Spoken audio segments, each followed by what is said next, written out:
Hello, everyone. My name is Frank Partnoy. I'm a professor at UC Berkeley Law, and I am going to facilitate all of you meeting Ann Freedman. All right, so that's what we're going to do. We're going to meet Ann.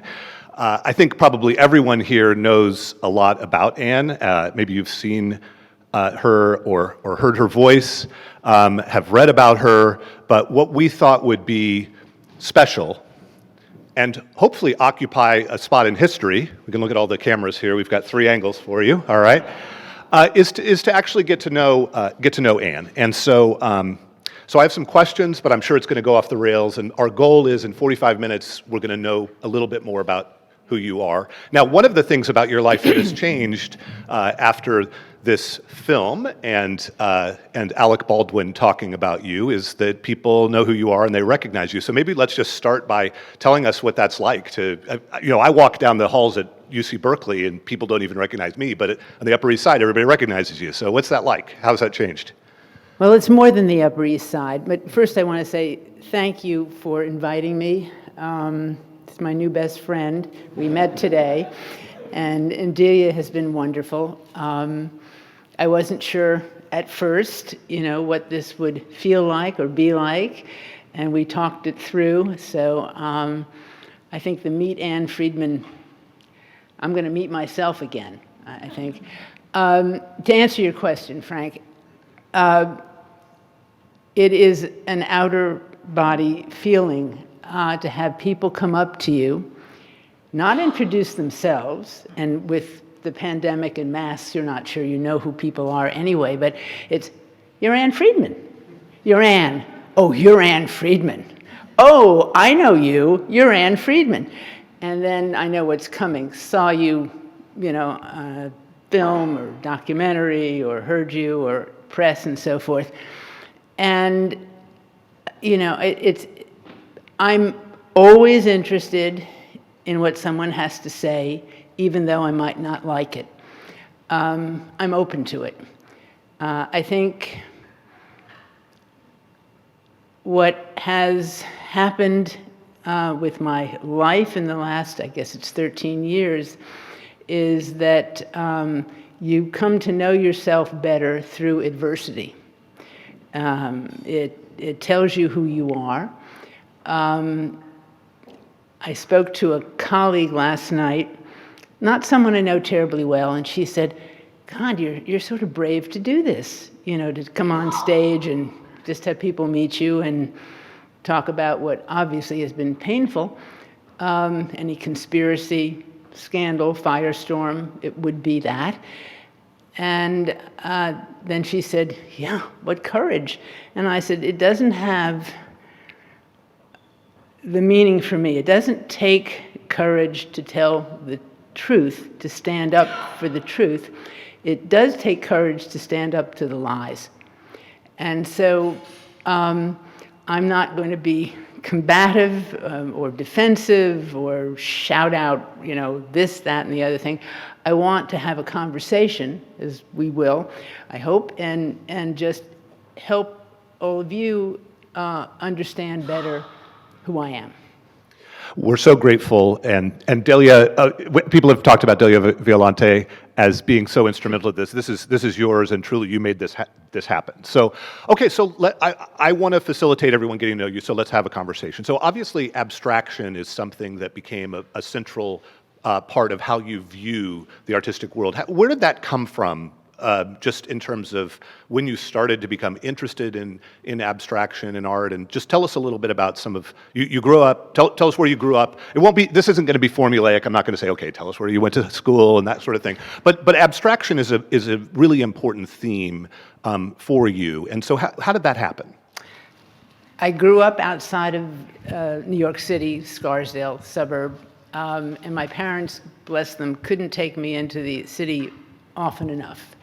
My grandmother lived on 82nd Street, which was 3 blocks from the Metropolitan Museum, not far from the Whitney when it was on Madison Avenue, and certainly not far from the Guggenheim. So 3 extraordinary museums, which were like laboratories, fertile grounds to look at art, to be with art. kind of the antithesis of what we've just heard, I have to say, although we're certainly here in a wonderful, wonderful museum of art. And abstraction is something that I always related to, taking from nature, and doesn't mean it can't have some figuration, but I looked at those artists, could name them. Who'd you go with, and what do you remember seeing? Well, did you go with your grandmother, or what? I didn't go with my about your trip? grandmother. No, I went with my cousin who also lived in the city, but it was exploratory.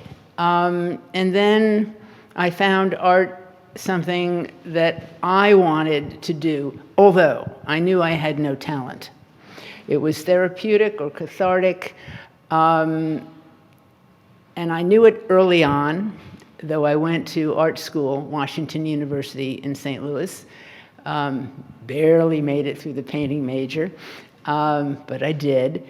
And I knew that I wanted to be with great art, great artists. I wasn't going to be one of them. I was actually going to teach art. And I got my certificate at WashU to teach art, and I thought that I would do that upon graduation, but the school that I was going to be assistant to the assistant to the assistant to, in other words, like a volunteer, today we call them interns, the headmaster was all of a sudden ousted. His name was Donald Barr, father of Bill Barr, by the way. Hopefully we're going to get Ann to name some names today, by the way. That's one of my goals. So first name, we'll get a couple claps every time she names a name, right? Yeah, we'll give her yeah, extra I points. remember. And I thought, that's interesting. Just before that, your family was supportive of you Very. painting. Give us just a feel for what ages were you painting, and when were you painting, and what sorts of training did you have? Give us a feel for that. They helped me with some private lessons. Ironically, the Scarsdale school system, known to be, kind of elite, premier, didn't have much of an art program. So I learned about making art with some private lessons, but at camp, summer camp. But it helped me, and there are many dealers who have been, at some point in their time, painters or sculptors, so that they have a feeling for what it is to make art and can then therefore represent artists in a very up-close way. And I will just tell you one little story where, so I wasn't going to work for that. It was the Dalton School. And my friends at WashU was networking, found me a receptionist job, and I was so anxious to start that I said, I don't want to wait till after Labor Day, I'll start July. Volunteer, you don't have to pay me, and when Mr. Andre Emmerich comes back from his time in Europe, hopefully he'll hire me. So I'm sitting at the front desk, doors are closed, Emmerich Gallery, Fuller Building, 41 East 57th Street, and the blue doors fly open, and there's a woman I recognized, and she just sort of bounded in, and she looked at me at the front desk, and she said, "Who are you?" And I said, "I don't know, but I know who you are. You're Helen Frankenthaler." And it was just, one of those moments where I am meeting an artist whom I had so admired. Kind of a hero. I had been to her retrospective at the Whitney in 1969. So, it was a thrill. And once I got that bug, to actually relate to the artists who were making great art. Anyway, she came up and talked to me. She said something that I'll never forget, and I'll share it with you because it was a very sweet moment. She asked me all kinds of questions. We were 20 years apart. Turns out we had a lot in common, growing up in a certain well-to-do world, and both of us Jewish and having gone to some of the same dance classes and so forth. And she said, my maiden name, Fertig. She said, "Ann Fertig." She held up her index finger, which was very, artists have very special hands. They do. And she said, "You'll go far, I promise." And that after she left, I called my mother up and I called my father up, and I said, okay, I think I've got something ahead of me. And that was, I want to tell you some good stuff, of course. Go ahead, interrupt. So, well, let's have some good stuff, because she had been one of your idols. You Absolutely. Followed her. And so how early was this? So you get the job at Emmerich. 1971. And so tell us how you start. You're a receptionist. Tell us how you start selling work. Right away. No one told me that receptionists don't sell. And one of the things, and this is old-fashioned now, you're at a receptionist desk, you're the first person to answer the phone, Andre Emmerich Gallery, and then they ask for Mr. Emmerich or whomever. You're the first person to meet people. And I always thought, be friendly, make people feel comfortable. And so I could name drop a little bit. It would include a William Paley of CBS. It would include, any number of... You can name drop a little bit more. That's okay. You told me Bill Bradley. Bill Bradley came in. Yeah, he wasn't so terribly tall that I recognized him, but he was with a much shorter woman. And he said, and this is a nice audience to say this to, he said, we'd like to see some works by Hans Hofmann. And your museum here at Berkeley has the single greatest collection of Hans Hofmann because he taught here in 1931. So anyway, I said, yeah, well, sure. Give me a moment. I wasn't supposed to leave the front desk, but it was towards the end of the day. And I take them in the back room and I bring out one or another. No one ever taught me or guided me how to sell. I just sort of instinctively thought, oh, you don't show them too much. Take one at a time. You don't find out too much about them. Let them get comfortable looking at the art or conversing with me. So once they were engaged with a couple of paintings, I said, gee, are you on our mailing list or would you like to be? Which is my way of saying, who are you? And so on a little pad, I see it just said Bradley, but not Bill, and it gave an address, and I went, oh my God, this is the address of Madison Square Garden. Obviously, he was still a Nick at that time. And so I immediately called my husband at home, and I said, I'm with Bill Bradley. And he's a big sports fan. Anyway, Bill and Ernestine. Ernestine was his, it wasn't announced yet, fiancé, and they went on to collect some wonderful art from me, including Helen Frankenthaler. And I followed Bill through the Senate and so forth and so on. And he always had a Frankenthaler in back of his desk. But anyway, there's so many wonderful stories of how to meet people over art, how to more importantly, come to know the art from the studio and understand the artist's practice and their struggles, their highs, their lows. It is, again, so different from what we've been listening to, where artists then didn't even have assistants very much, or they weren't around. There certainly wasn't any technology. There wasn't anything other than just, the touchable. And when people came in, they looked at art in person, and I did do some photography, so 35 millimeter slides or transparencies, which are like negatives, they might take once they'd seen the art, but you didn't sell art through a slide. You didn't sell it through an image. So the business back then was different in another way, which is that it was dominated by men. What was it like being a woman in the business at that time? Well, I wasn't any Peggy Guggenheim.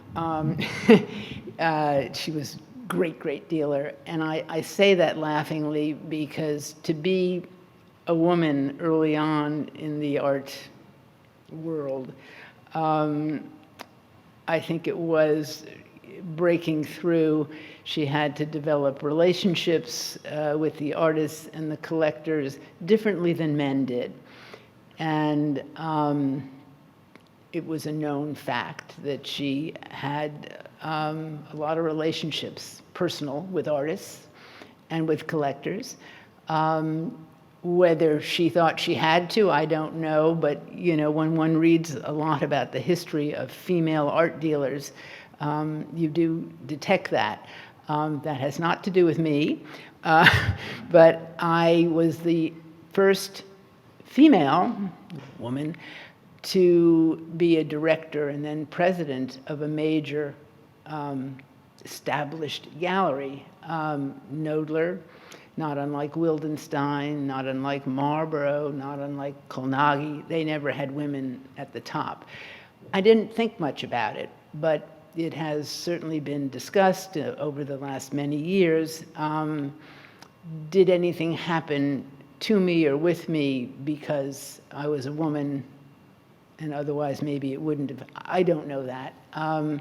But I'm glad that there's the word dealer, not dealerette, you know? I mean, it's just... How'd you end up at Noodler? I was hired away from Emmerich. William Rubin, who was the chief curator of Museum of Modern Art, you know that name, he came to know me through one of the artists at Emmerich, Herbert Ferber, who was the one involved in, he was best friends with Mark Rothko, involved with Rothko's daughter suing Marlborough, if anyone remembers that saga. And so I'd met Bill Rubin at dinner parties. He consigned a couple of works to me to sell of his own personal collection, which were great. You would imagine he would only have major works. And he said to his brother, Larry Rubin, at Noodler, you better hire this girl because I'm only going to sell with her and you're never going to get anything from me. And it was facetious, of course, but there were other people in common, and Larry tried to hire me over the summer, and I said, no, I'm not sure, but in any case, it's a Frankenthaler exhibition opening, and I will not think to leave until that show is over, and it was over December 9th. I did decide to leave, and I was at Noodler the following day, December 10th, 1977. And she ended up coming with you?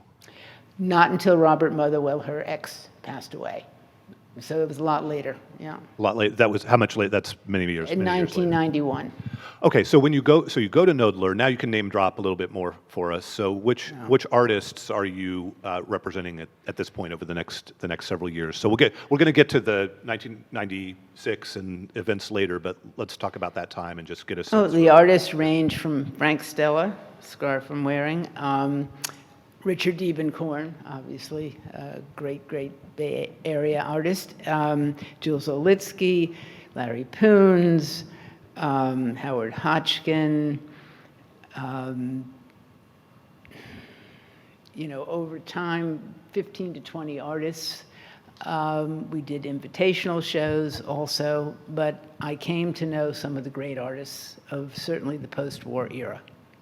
And so up until 1996, what are your days typically like? Are you being driven around in fancy limos? You know, what is your day-to-day life like through 96?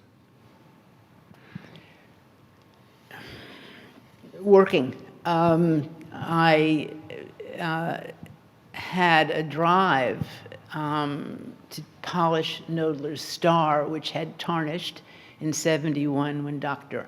Armand Hammer purchased the gallery. It had fallen badly. I wasn't there then. It's a longer story, of course, but Noodler needed a new life. And so I helped to bring about the post-war artists and more contemporary artists, Nancy Graves, for example. Later on, Lee Bontecu. I don't want to make it all about women, but women were certainly included. But the exhibition program was front and center for me. It mattered greatly that we put on exhibitions, not all of them commercial, meaning works for sale. Some of them were loan exhibitions. But they were for a purpose, so that people would learn more about these particular artists, what art means. And it was a privilege to run the exhibition program and do publications, and some of the best of writers wrote for those publications. Representing the artists, we would show those artists every other year, perhaps. But running the gallery day to day, using the Noodler Library, the Noodler Archive. Noodler was established in 1846, so the archive was extraordinary. And I lived 2 blocks away, so there were no limousines necessary anyway. But no, I worked for my artists. And I don't want to say they were mine, but the relationships were terrific. And then relationships with the collectors were equally terrific in a different way. It was just an extraordinary pleasure to have people come to what I call the House of Noodler and spend time as we are in conversation over art. And yes, I helped curate an awful lot of private collections that have been passed down from generation to generation, some works given to museums. But we didn't in those days, at least I didn't experience fast trade, flipping, selling. Auctions are certainly vital, but not in the way they are now. So this has been fantastic, and thank you so much for sharing all of this. We're at about a halfway point in talking, and I personally wanted to spend that amount of time so that you all could get to know Ann the way I have over the phone, in her life through 1996. Okay, and I mentioned 1996 because 1996 is when you met Glafira Rosales. Correct. So I'd like everyone just to think about what you were doing in 1996. Okay, this is a long period of time we're talking about, right?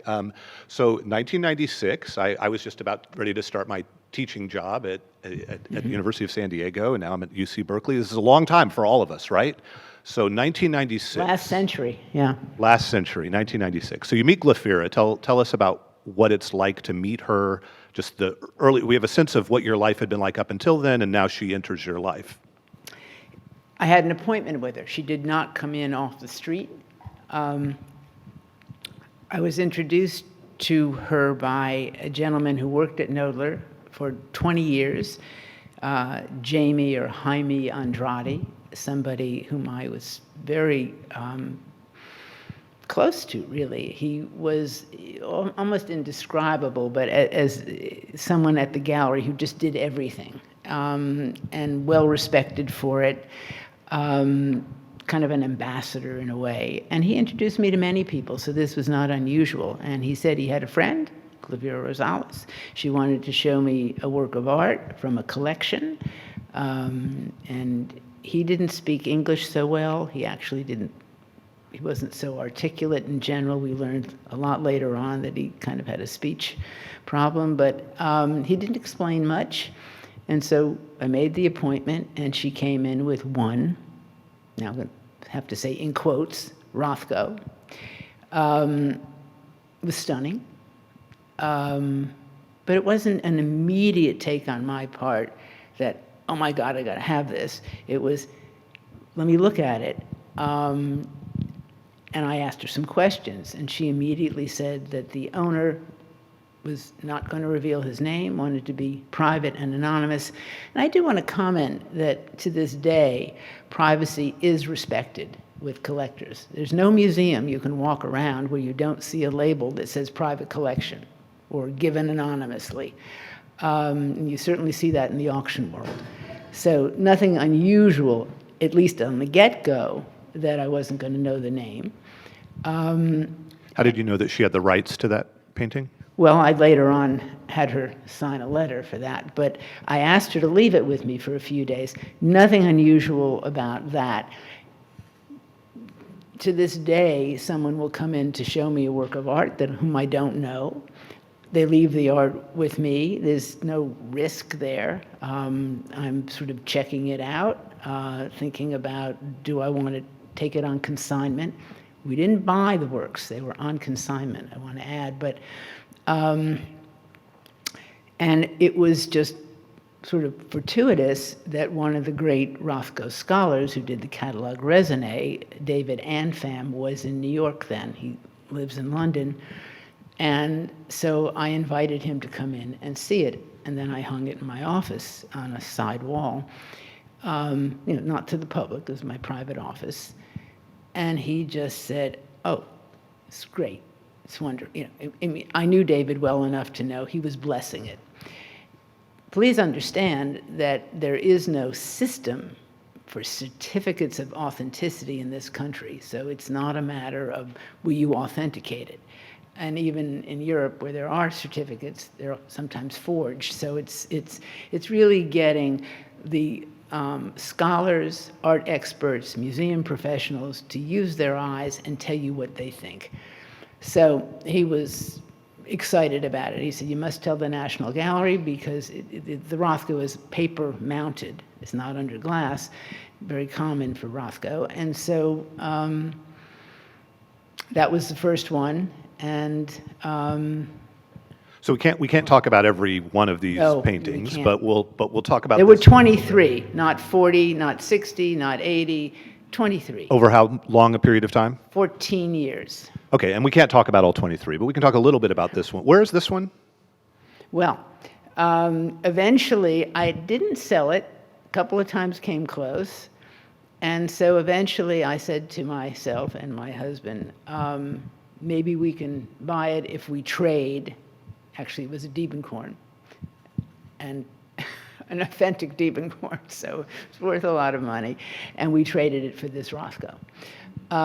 So it became ours, and we had it hanging at home for about 14 years.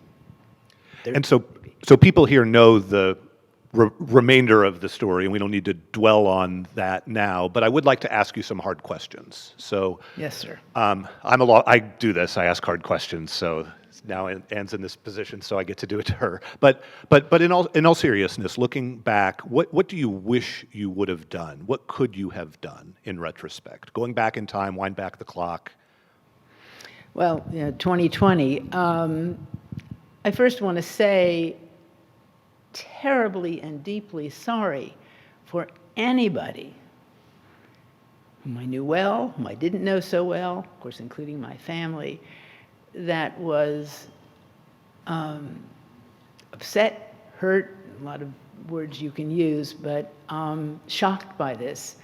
It was a shock to me, but I can take my own shock. What's much harder is to cope with the shock on people you care about, and again, even people I didn't know so well.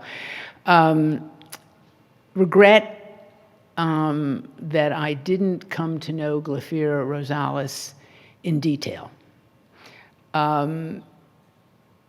We had a friendliness for sure, came to know each other. She bought art from me.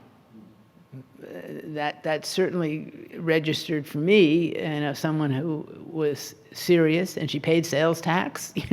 Her daughter interned in the Noodler library for over summer. Lovely daughter, but I did not ask about, she didn't have a husband, it was a partner, but she didn't live with her partner, so it's none of my business, I felt, and I generally feel that I don't ask about people's relatives. So had I done so, I might have been able to tell that there was something wrong in her background, but I didn't. And no one else at Noodler kind of helped me do that, I must say, including Jimmy Andrade. But no blame. I take complete responsibility for what I did and what I didn't do. The big regret is that Michael Hammer, owner, complete owner, I never owned a speck of Noodler. I had titles, but no ownership. I was an employee. Did not want to listen to my, I'll call it advice, when things looked like they were in jeopardy. I still felt the works were right, and I said, Michael, let me stay here and manage this and prove that these works are genuine. And we're going to send them to the best of the best in London, like a three-legged stool. You get the works examined conservationally by a restorer who knows custom and practice. You get the forensic science, and then you get, in no particular order, the connoisseurship and the scholarship. And they all have to come together. And I was walked out the door of Noodler, given a leave of absence, not fired. I begged Michael to let me stay there and manage this. And I said, let me prove these works right. I'm responsible. I sold them. It was a discovery. I believe in them. And then the rest of the sentence was, and if God forbid something goes wrong, we give everybody their money back. That's what you do. You refund the money. Unlike other problems in life, where you can't get a life back, or you can't get, health back, you can get your money back. That's all that, not to say the shock and the disappointment and the emotion for collectors to think they were living at home with a work of art for years, 2 years, 10 years, what have you, because it was over 14 years, and to find out they fell in love with the work that was forged. I understand, that's bad, but it's not irreparable, You mentioned trying to learn more about Glafira Rosales and also the provenance of the paintings. You could have gone to Mexico. Well, I tried. I had a ticket. I was at the airport with a colleague at Noodler. He went on. I spoke to Glafira on the phone, and she said, if you go, we called him her friend. I also referred to him as Mr. X. She said, my friend will never deal with you again. Now, of course, this is all fictitious. She knew it didn't exist. My associate went, of course, didn't find him, but I think, it was very disturbing. And I pounded harder, to find out more about him. And it was like, going into a dark hole. We had clues. We had reason to believe a certain provenance. It's not something we need to go in now because it's sort of too complicated, but it involved a dealer by the name of David Herbert. And I had some of the best, not just art historians, but kind of investigators helping me try to put the pieces of the puzzle together. And a discovery is wonderful in terms of its excitement. It's also very frustrating because you have to, you have to find things, you have to dig. So the question that I've heard from many people who have watched this film will be, come on. I wanted to say, Frank had listened to me in our first conversation. I said, I don't call it a documentary because documentaries are, quoting Jill Lepore, accountable to evidence and documents, of which there are thousands. And any one of you could go to the courts and get them. Takes a little trouble, I suppose, to dig, but they are accessible to the public. They certainly were accessible to the press. That's another story, but yeah, so. So some people who have watched the film will say, come on, Ann, these are obviously forgeries. Look at the signature of Jackson Pollock. It's missing a C. Give us a break. Yeah, they put me on Sesame Street so that I would learn what the letter C looks like. That's how much I was ridiculed. It was the most bizarre thing. The forensic scientist who turned out to be not reputable, although he certainly has had a career, Jamie Martin, the judge said, you've destroyed 65% of the evidence, the slides, so we're not taking that into the court. So that's why, he turned out to be correct, that the works were forged, but he didn't do it in the process that was legitimate.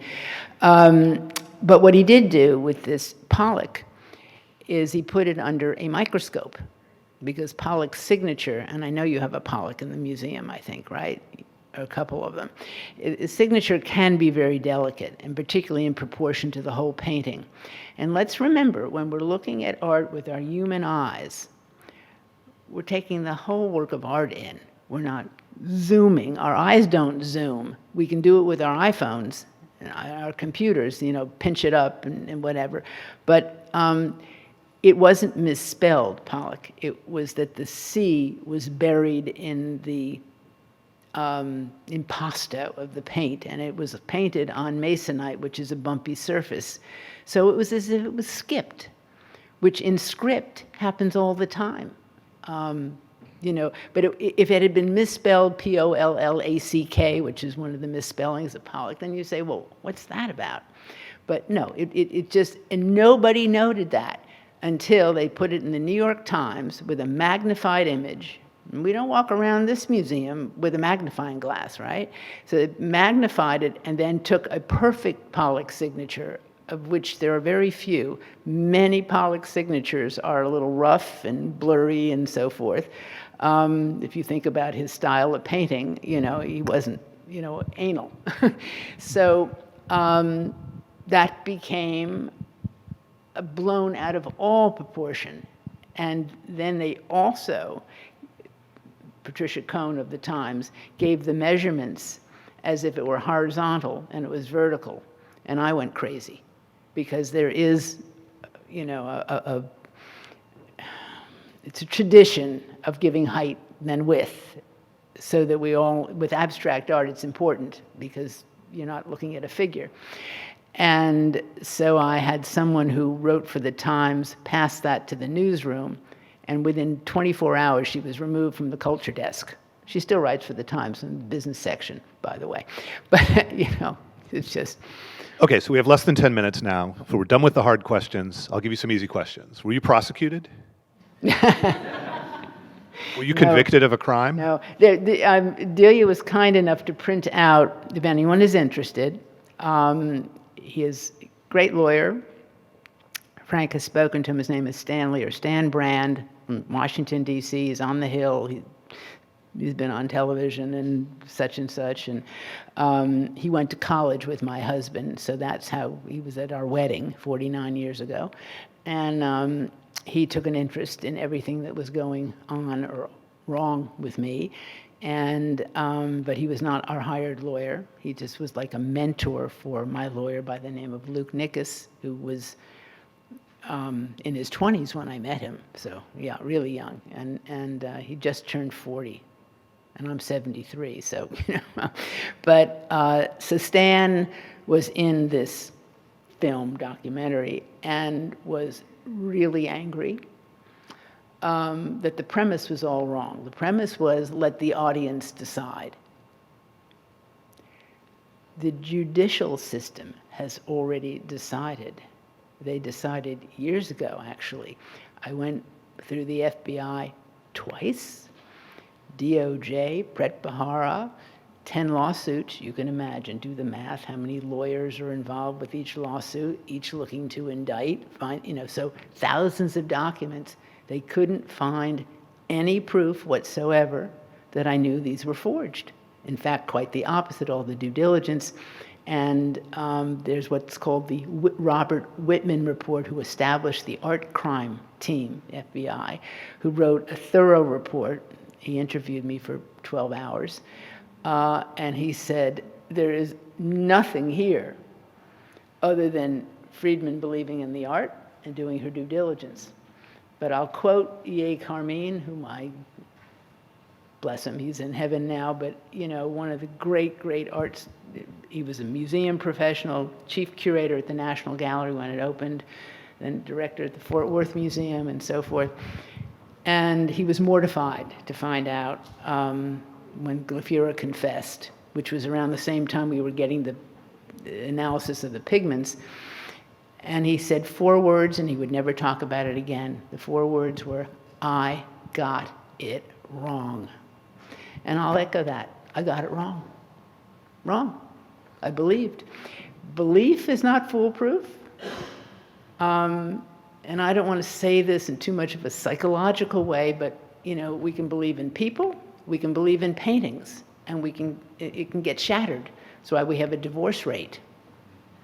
I mean, there are times when we get it wrong. We believe in a person and something happens. And we believe in a painting. But the paintings are brilliant forgeries. And with any of the press that many of you may have read over the last many years, or documentaries or podcasts, not one, I mean, you have in hindsight, well, we didn't really think it was right, but we didn't want to say anything. Or, why was it at the Byler Foundation on a wall to its own? I would consider Ernst Byler one of the great experts in Rothko, certainly. His foundation, his gallery, his own personal collection. So you had all this belief, and some people just ran for the bushes and decided they didn't want to stand up for what they had said previously. They were embarrassed or in denial. That left me standing pretty much alone. And that's an experience. So, Anne, I think most, if not all, people who saw these paintings would agree with you that they're beautiful. I haven't seen them in person, but you showed me photos of you holding Pollock and a Rothko earlier today. They're yours.